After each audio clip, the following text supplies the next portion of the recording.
നമസ്കാരം. ഗ്ലോബൽ സമയത്തിലേക്ക് സ്വാഗതം. നിരവധി ആളുകളുടെ സ്വപ്നമാണ് ഒരു US വിസ സ്വന്തമാക്കുക, അതിനുശേഷം US താമസിക്കുക എന്നത്.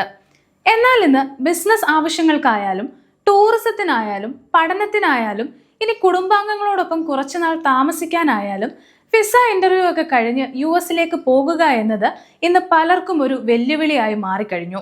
ഇന്ന് പരിശോധനകൾ ശക്തമാക്കുന്നതിന്റെ ഭാഗമായി ടൂറിസ്റ്റ് വിസകൾക്ക് പോലും വലിയ തോതിൽ നിരസിക്കൽ അനുഭവപ്പെടുന്നുണ്ട്. എന്തുകൊണ്ടാണ് ഒരാൾക്ക് വിസ ലഭിക്കുന്നതും മറ്റൊരാൾക്ക് നിരസിക്കപ്പെടുന്നതും നിങ്ങൾ ചിന്തിച്ചിട്ടുണ്ടോ?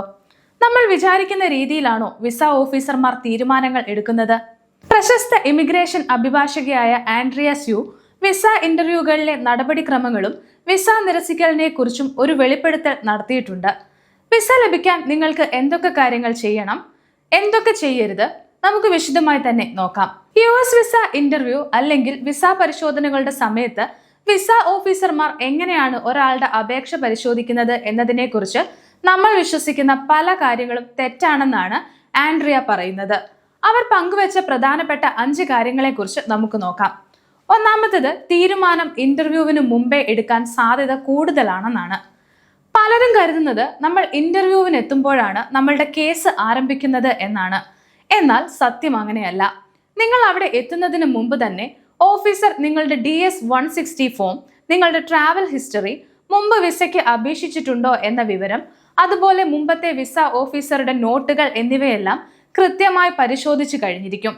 നിങ്ങളുടെ അപേക്ഷയെക്കുറിച്ച് ഏകദേശം ഒരു തീരുമാനം അവർ മുൻകൂട്ടി തന്നെ എടുത്തിട്ടുണ്ടാകും. എന്നാൽ ആ തീരുമാനം ഫൈനൽ ആയിരിക്കില്ല. ഇന്റർവ്യൂവിൽ അവർ ചോദിക്കുന്ന ചോദ്യങ്ങൾ നിങ്ങളുടെ ആപ്ലിക്കേഷനിലെ വിവരങ്ങൾ ശരിയാണോ എന്ന് ഉറപ്പുവരുത്താൻ മാത്രമാണ്. ഇവിടുത്തെ നിങ്ങളുടെ മറുപടികൾ അവരുടെ തീരുമാനത്തെ മാറ്റിയേക്കാം. വിസ ഇന്റർവ്യൂ നടത്തുന്ന ഓഫീസർമാർ അപേക്ഷകരുടെ മറുപടികളിലെ പൊരുത്തക്കേടുകൾ കണ്ടെത്താൻ പ്രത്യേകം പരിശീലനം നേടിയവരാണെന്ന് ഓർക്കുക. അതിനാൽ വളരെ വേഗത്തിൽ തന്നെ അവർ തീരുമാനമെടുക്കും.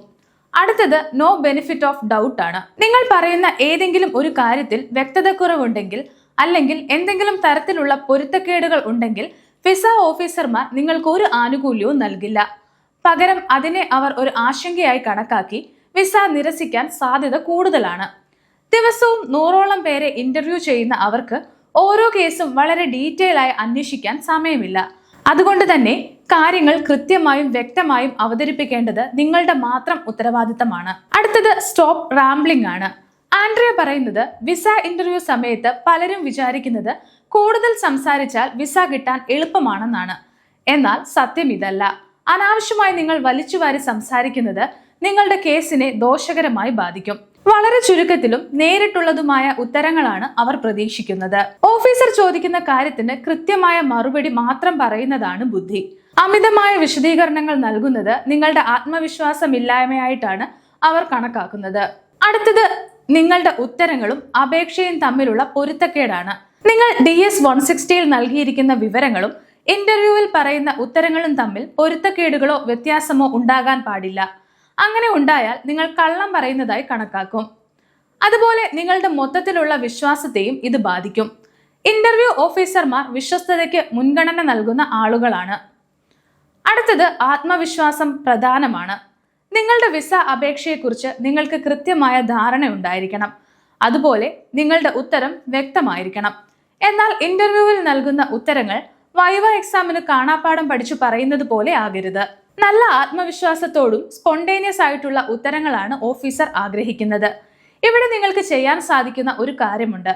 വരാൻ സാധ്യതയുള്ള ചോദ്യങ്ങൾ അല്ലെങ്കിൽ ഇത് നിങ്ങളോട് ചോദിക്കും എന്ന് ഉറപ്പുള്ള ചോദ്യങ്ങൾക്ക് ഉത്തരങ്ങൾ നേരത്തെ പ്രിപ്പയർ ചെയ്ത് വെക്കാം.